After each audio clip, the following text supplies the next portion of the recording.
आप सभी को राम राम। मैं दीपक कुमार आप सभी का स्वागत करता हूं आतश लालू में। दोस्तों, आप सभी से निवेदन है कि वीडियो को देखिए, लाइक कीजिए, शेयर कीजिए और चैनल को सब्सक्राइब कीजिए।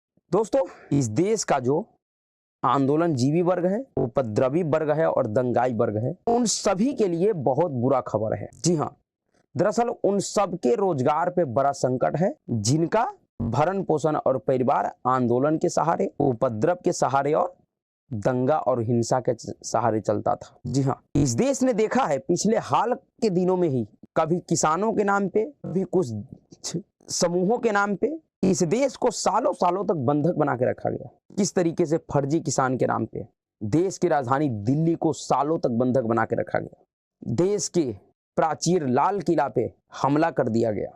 किस तरीके से सीएए और एनआरसी के नाम पे देश की राजधानी नहीं, पूरे देश को अलग अलग हिस्सों में बंधक बना के रखा गया। कई एक महीनों तक हिंसाएं हुआ, दंगे हुआ, कितने संपत्तियों को नुकसान पहुंचाया गया, कितनी जानें चली गई। और आए दिन छोटे मोटे बातों पे भी कुछ ऐसे वर्ग समूह हैं, कुछ ऐसे लोग हैं जो रोड पे निकल जाते हैं, दंगे भड़का देते हैं, हिंसा कर देते हैं, बस को जला देते हैं, किसी प्राइवेट गाड़ी को जला देते हैं, कोई और नुकसान पहुंचा देते हैं। यानी कि उनका बिजनेस यही है, उनका धंधा यही है। किस तरीके से अग्निवीर के नाम पे बिहार में, पूरे देश में सिर्फ बिहार ऐसा एक राज्य था जहां रेल को जला दिया गया। कई एक जगहों पे, कई एक स्टेशनों, पूरे स्टेशन को जला दिया गया। ऐसे इस तरीके का कार्य वो सभी लोग नहीं करते जितने लोग इसमें शामिल होते हैं। कुछ ऐसे लोग हैं जिनका धंधा ही यही है, जिन्होंने अपना पूरा जीवन ही इसी पे ला रहा है। उसमें सबसे बड़ा नाम अगर कोई किसी का है तो वह है योगेंद्र यादव का, जो वक्त के साथ बदलता है। कभी किसान बन जाता है, कभी सैफोलॉजिस्ट बन जाता है, कभी पत्रकार बन जाता है, कभी रणनीतिकार बन जाता है। कुछ ना कुछ वह भूमिका इसी तरीके का निभाता है जिससे देश में अराजकता का माहौल हो, उपद्रव हो, हिंसा हो, देश को बंधक बनाया जा सके, धरना प्रदर्शन किया जा सके। किसी भी तरीके से उन सभी का एक ही उद्देश्य होता है कि भारत को नुकसान पहुंचाना है। ऐसे लोगों के लिए बड़ा संकट खड़ा हो गया है। दरअसल ये सभी लोग इतना करने के बाद भी अब तक खुला घूम रहा है। किस लिए? क्योंकि इस देश का कानून लचर है। कानून में कुछ ऐसे लूप होल्स हैं जिसका फायदा ऐसे आंदोलनजीवी और दंगाई उठाते हैं। किस तरीके से सीएनआरसी के नाम पे दिल्ली में दंगा हुआ, जिस दंगे का पूरा स्क्रिप्ट प्रशांत भूषण के कार्यालय में लिखा गया, जिसका खुलासा अभी हाल के दिनों में हुआ है। और ये सब के सब लोग बड़े बड़े वकील हैं सुप्रीम कोर्ट का, बड़े प्रभावशाली लोग हैं। और ऐसे लोग कुछ शर्जील इमामों के साथ मिलकर, कुछ उमर खालिदों के साथ मिलकर, योगेंद्र यादवों के साथ मिलकर दंगे का प्लानिंग करता है। सीए एनआरसी आंदोलन का प्लानिंग करता है। हर्ष मंदर जैसे लोग, जिसके ऊपर अभी 2 दिन पहले ही छापेमारी हुआ है सीबीआई का। अब ऐसे लोगों के लिए बड़ा मुसीबत खड़ा हो गया है। और मुसीबत यह है कि अब विधि आयोग ने, लॉ कमीशन ऑफ इंडिया, विधि आयोग ने केंद्र सरकार से सिफारिश किया है कि किसी भी घटना में, किसी तरीके का धरना प्रदर्शन में अगर सार्वजनिक संपत्ति को नुकसान पहुंचता है तो जब तक उन आरोपियों को जमानत न दिया जाए, जब तक वो आरोपी उस सार्वजनिक संपत्ति का भरपाई न कर दे। यह अगर नियम लागू हो गया तो सच में इस देश में कोई भी किसी भी तरीके का देश का घेराव, राज्यों का घेराव, जो कभी चिकन ने काटने का बात कर रहा था उस तरीके का, दिल्ली दंगों जैसा दंगे का, जो थोड़े बातों पे रोड पे उतर जाते हैं, हिंसा पे उतारू हो जाते हैं, बसों में आग लगा देते हैं, ऐसे लोगों के ऊपर काबू पाया जा सकता है। फिर ऐसे लोग किसी भी कीमत पे ऐसे काम नहीं करेंगे। जिस तरीके से आप समझ जाइए कि ये दिल्ली दंगों के दौरान बहुत सारे सरकारी संपत्तियों को नुकसान पहुंचाया गया। और अगर यह नियम उस समय रहता और जिन दंगों के लिए 20 से 25 लोगों को जमानत मिला है, सिर्फ कानून के लूप होल्स की वजह से दंगाइयों को जमानत मिल चुका है दिल्ली दंगों में, अगर यह नियम रहता तो उन दंगाइयों के ऊपर सबसे पहला ये प्रश्न होता कि जितनी संपत्ति का नुकसान हुआ है उसका भरपाई करो। और अगर एक बस अगर जला, जबकि उस दंगे में कई एक गाड़ियों को जलाया गया था, आप सिर्फ एक बस का ही कीमत जोड़ लीजिए तो कम से कम 50 लाख रुपये का होता है। अगर उन दंगाइयों से 50 लाख रुपया पहले सरकार लेता है, नियम होता, तो दोबारा कोई इस तरीके का काम करने का सोचता? मात्र उत्तर प्रदेश के योगी आदित्यनाथ जी ने उसी सीएनआरसी दंगे के दौरान, हिंसा के दौरान जितने आरोपी पकड़े गए थे उनके घरों पे वसूली के लिए नोटिस भिजवा दिया था, तो उनके घर वालों का पैंट गीला हो गया था, भागते भागते फिर रहे थे। और यह शायद यह मॉडल जो विधि आयोग ने केंद्र सरकार से सिफारिश किया, यह योगी आदित्यनाथ जी के ही द्वारा सुझाए गए उस कार्रवाई का नमूना है। वहीं से शायद विधि आयोग को भी यह सुझाव अच्छा लगा, उनका योगी आदित्यनाथ जी का कार्रवाई, जिसको वो अब केंद्र सरकार को कह रहे करने के लिए।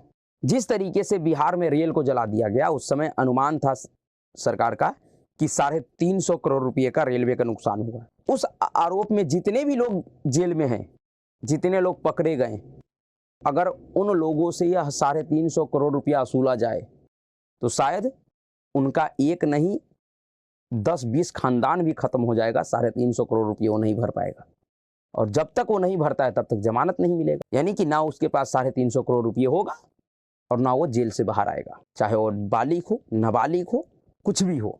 यह जो सुझाव है बहुत ही अच्छा सुझाव है। इस सुझाव को केंद्र सरकार को मानना चाहिए। अगर इन उपद्रवियों पे, दंगाइयों पे, आंदोलन जीवियों पे अगर कार्रवाई करना है, इनको सबक सिखाना है, तो इस कानून को लागू करना चाहिए, इस सुझाव को मानना चाहिए। अगर यह नियम होता, यह कानून होता, तो जिस तरीके से 1 साल तक पूरे दिल्ली और पूरे देश को बंधक बना के रखा गया तथाकथित फर्जी किसानों के नाम पे, उन किसान आंदोलन के अगुवाइयों के ऊपर अगर यह मुकदमा होता कि जो उस बंद के दौरान देश और दिल्ली को नुकसान हुआ, उसका बाजारी मूल्य के हिसाब से, जैसा कि इसमें सुझाव दिया गया है, उनके बाजारी मूल्य के हिसाब से उसका भरपाई करवाया जाए, तो राकेश टिकैतों का, योगेंद्र यादवों का और जो गुरनाम सिंह चडूनी वगैरह जो भी चटनी फटनी जो भी थे, उन सबका कई खानदान बिक जाता, वह उस क्षति का भरपाई नहीं कर पाता। यह कानून अगर सरकार को भविष्य में कोई सीए, कोई शाहीन बाग और कोई तथाकथित फर्जी किसान आंदोलन नहीं देखना है, तो फिर इस कानून को लागू करना चाहिए। आंदोलन करने पे किसी को कोई प्रतिबंध नहीं है, आंदोलन कीजिए, लेकिन आप देश को और किसी राज्य को बंधक नहीं बना सकते। अपने मनमाने को मनवाने के लिए बाकी लोगों के जीने के अधिकार को प्रभावित आप नहीं कर सकते। क्या कहा है विधि आयोग ने, उसको समझिए। विधि आयोग ने केंद्र सरकार से सिफारिश की है कि कोई व्यक्ति या संगठन किसी सार्वजनिक या निजी संपत्ति को नुकसान पहुंचाता है तो उसके बाजार मूल्य के बराबर भरपाई करने पर ही उसे जमानत मिले। ऐसा करने का मकसद राष्ट्रीय राजमार्गों या सार्वजनिक स्थानों पर बार बार होने वाली नाकेबंदी को रोकना और ऐसे कृत्यों के लिए जिम्मेदार किसी भी व्यक्ति या संगठन पर सार्वजनिक या निजी संपत्तियों को नुकसान के बाजार मूल्य के बराबर भारी जुर्माना लगाया जाना है। विधि आयोग ने कहा है कि अपराधियों को जमानत पाने की शर्त के तौर पर उनकी ओर से नुकसान पहुंचाई गई सार्वजनिक संपत्ति का अनुमानित मूल्य जमा करना पड़े तो यह ऐसे कृत्यों के खिलाफ निवारक के रूप में काम करेगा। विधि आयोग ने कहा कि जुर्माने का मतलब वह राशि होगी जो नुकसान पहुंचाई गई सार्वजनिक संपत्ति के बाजार मूल्य के बराबर होगी या जहां क्षतिग्रस्त संपत्ति का मूल्य रुपये के रूप में आंका जाने में सक्षम नहीं है, ऐसी राशि का अदालत मामले के तथ्यों और परिस्थितियों को ध्यान में रखते हुए तय कर सकती है। आयोग ने कहा कि केवल निजी संपत्ति को नुकसान की रोकथाम और मुआवजा भुगतान अधिनियम के तहत सरकार इस उद्देश्य के लिए एक अलग कानून ला सकती है। विधि आयोग ने सिफारिश में कहा है कि लंबे वक्त तक सार्वजनिक जगहों को अवरुद्ध करने से निपटने के लिए एक नया व्यापक कानून बनाया जाए या संशोधन के जरिए भारतीय दंड संहिता या भारतीय न्याय संहिता में संबंधित विशेष प्रावधान जोड़ा जाए। लॉ कमीशन के इस सुझाव का जो अर्थ है, अगर उनके अर्थों को समझा जाए तो इसमें स्पष्ट रूप से कहा गया है कि उनका यह सुझाव भविष्य में किसी भी तरीके के शाहीनबाग या तथाकथित किसान आंदोलन को इस देश के भावी पीढ़ी को नहीं देखना पड़े, जिससे किसी प्रदेश का या देश का पूरा काम धंधा आर्थिक तंत्र ही क्षतिग्रस्त हो जाए। विधि आयोग का यह सुझाव बहुत ही अच्छा है, जिसको सरकार को मानना चाहिए।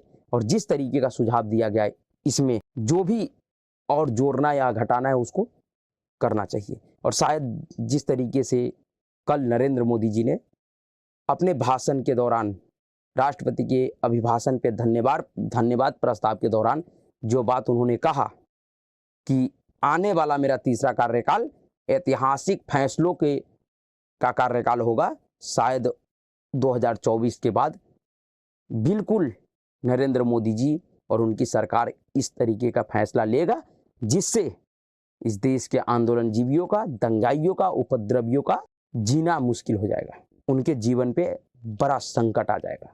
तो अभी के लिए इतना ही। अगर आपको वीडियो अच्छा लगा तो वीडियो को लाइक कीजिएगा, शेयर कीजिएगा और चैनल को सब्सक्राइब कीजिएगा। नमस्कार।